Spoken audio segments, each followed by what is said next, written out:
Hello, everyone. Welcome back to another enlightening episode of Mindset Matters. I'm your host, Mayuresh Srivastava. And today's episode is a bit of a personal experience of mine, which I really thought to share with all my listeners. And definitely the learning from spending 10 days in complete silence and doing nothing but meditation. Yes, you heard me right. And I call it my own modern day tapasya, which literally challenged me and changed me in small, steady, and honest ways.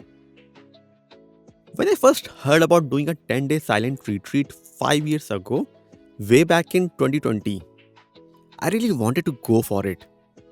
Not because I knew it well, but somehow this whole concept fascinated me a lot. But somehow my work schedules and my personal commitments didn't allow me to go for it. Because you have to be away for 10 days. Somehow this year, as things are really shaping up for Mindset Matters and my trading work is also stabilized, my wife gave me the confidence that she can handle things up in my absence. And now I have a wonderful team to back her up. So after much contemplation, I finally enrolled myself for the course and made it happen. When I was enrolling, I thought to myself, since I meditate often and I like to spend time with myself, these 10 days of silence won't be a challenge for me. But that experience taught me we actually don't know ourselves. The perspective I held about myself was not just shaken in those 10 days, it was completely uprooted. Let me help you understand how it was structured. There was no mobile. Books and notepads were also not allowed, so you can't write or read. No talking as it was a silent retreat. Not even eye contact and hand gestures with fellow participants. That they used to call it noble silence. You hand over your phone and you cut off yourself completely from the world. The schedule was like we used to wake up at 4 a.m. The last meal was at around 5 p.m. in the evening. And we used to go to bed at around 9:30 p.m. And most of the day was set aside for 10 to 11 hours of meditation. Yes, we used to do around 10 to 11 hours of meditation a day, which was spread across multiple sessions. See, the idea was very simple. Remove every external stimulus so you can practice only one thing: observing the self, observing yourself, the real self. Because in today's world, we hardly get the opportunity to actually observe ourselves because there are so many external stimulus around us, right? So that was the main purpose for me also to go there and observe myself at a deeper level. See, the first 2 days were manageable for me somehow. But by day 3, as I went a little deeper, my mind started replaying things. Is the kid okay? Is everything fine at home? With those worries in my mind, I found it difficult to sit in silence. On days 3 and 4, I tried to push it away and focus. But by day 5, the worry was loud. Louder than my purpose of coming to the retreat, coming to the course.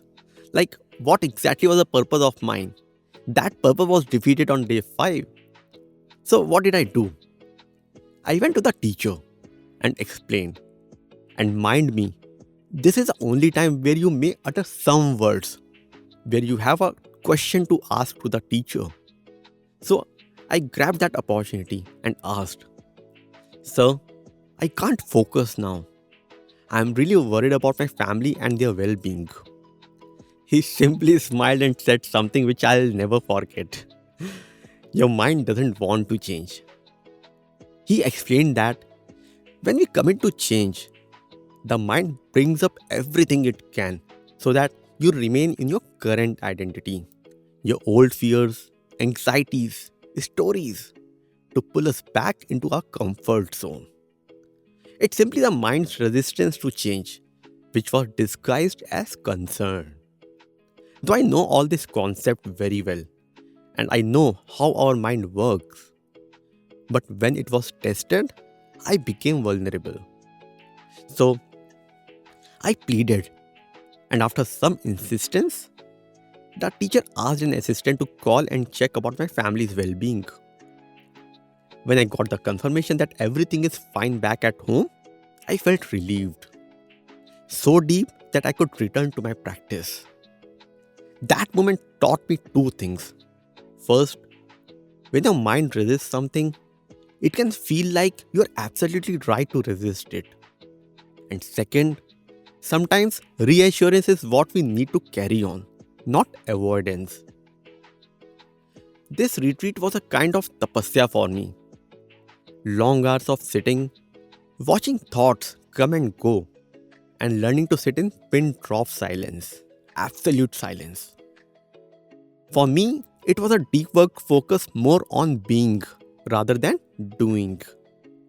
And while I was in my silence, my family was doing their own small tapasya, managing life without me. My 2.5-year-old daughter, how she coped without daddy around, is a thought that humbled me deeply. So here are few personal realizations which I thought to share with all my listeners, which I realized in those 10 days. Number one, live in the present moment. We all know we need to live in the present moment. But how often do we really practice it? When I left home for the tapasya, I left in a hurry. I rushed to the center. And as I reached there, I observed the long queue at the registration desk. So, instead of calling, I just sent a few last messages and handed over my phone. And once I handed over, I realized I didn't talk properly with my daughter and my wife before actually submitting the phone. And now I checked out of the world for 10 days, 10 long days. That regret was real, and I just soaked myself in that regret. It reminded me goals matter. I knew I was rushing for the center. My goals matter to me. But don't miss what's already yours. Enjoy the moments you already have in your life. Because presence matters more than plans. Right? Second realization for me was others around you are doing their own tapasya. When anxiety about family rose, I realized my worry was also about putting them in a different kind of tapasya. They must be missing me, adjusting their lifestyle, keeping up the routine. That humility softened my heart. I told myself, I stopped letting small fights stay unresolved, which used to happen at times and which is common as well. Fight if you must, but go to bed with hugs. So that was the second realization of mine. Third was anxiety breeds more anxiety. I noticed how my worry was fertile ground for my anger, jealousy, and impatience at times. If I water those seeds, they grow as simple as that. So the lesson for me was respond with samta, equanimity, not reactivity. If anger shows up, don't plant it again to show up in the future. Just let it pass. Fourth one for me was I pass my feelings on to my environment.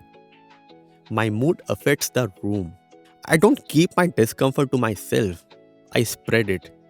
If I carry irritation home, the home changes. So the work for me was carry calmness first. It all depends upon the energy. What kind of energy you are carrying with you. And that energy will be impacting the environment around you. And the fifth one for me was control the controllable. That is you. You can't control everything in outside world. You need to take 100% responsibility for what happens to you.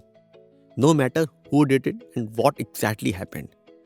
You need to be responsible for your responses, your breath, and your focus and attention. One striking realization was about mind-body connection. When I watched my mind closely, when I started observing it very closely, I noticed how bodily sensations were tied to thoughts. A tight chest, a knot in the stomach. And when you start letting it pass, it dissolves automatically.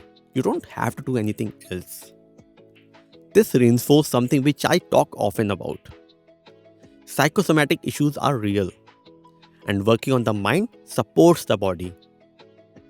Meditation didn't just calm me mentally, it relaxed my body in ways which I had not expected. If you're wondering what a practical takeaway from 10 days look like, here are 3 small practices you can try it out today and make it a daily practice. Number 1, 5-minute arrival check. When you sit down for the meditation, take 5 slow breaths and ask, what am I feeling? Name it. That's the first step. Naming deactivates the drama of you attaching yourself with that feeling and giving it an identity. Lot of time what happens, whatever we are feeling, we attach our identity with that feeling. So what do? We become that feeling, right? Feelings are separate and your well-being, your being, your identity is separate. So name it so that you can call that feeling and not attach to your identity. Second, evening gratitude pause. Before bed, list 3 small things that are already present in your life. Not big achievements, small things, simple things. This rewires attention towards sufficiency and not lack. This actually rewires your brain as well. Number 3, mini no phone window. Pick 1 hour a day where the phone is off and you notice yourself only. Start with 15 minutes and build up gradually. Observe how many of your thoughts are actually triggered by your phone. A lot of time what happens? We pick our phone for something but we start doing something else. So a lot of our thoughts on a day-to-day basis are triggered by our phone.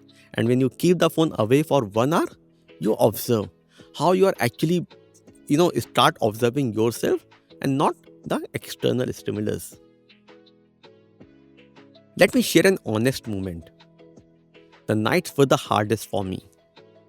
After 9:30 p.m., the silence grows even further and your mind starts filling the room with stories. We all build stories, right? And few days back, I got to know that the world is not made up of atoms. The world is made up of stories. And we all tell stories in some or other form. And that's what I started doing it after 9:30 p.m. in the room alone at night. Sometimes those stories were positive and sometimes I used to talk about what exactly I can do for my business after going back. So those were the kind of stories or the kind of thought process which were there when I was sitting alone in the room. But mostly, let me admit that, but mostly the thoughts for me were negative. Because that's how our mind works. It starts observing what all can go wrong, right? So those minutes at night taught me that attachment is natural, love is real, and absence can be a real teacher of gratitude. And that is what I talked about in the mental subtraction. When you don't have something, you observe the real meaning of it, real presence of it. So start being more observant about the things which are there in your life and feel grateful for it. I won't claim I came back as a new person. Absolutely no. 10 days didn't erase every flaw of mine. But it strengthened my commitment to become a better version of myself day by day and every day. I promised myself, and my family too, to try harder. More compassion, less sharpness, more hugs, fewer harsh words. That's what growth looks like, right? You just need to do small, consistent changes and not some overnight transformation. Most importantly, the retreat reaffirmed why I do Mindset Matters. The path which I walked in those 10 days, where I learned to sit with discomfort in silence, observing the patterns that run us, choosing different responses. It's not just a parallel universe thing. It's the root of your health, relationship, and your performance.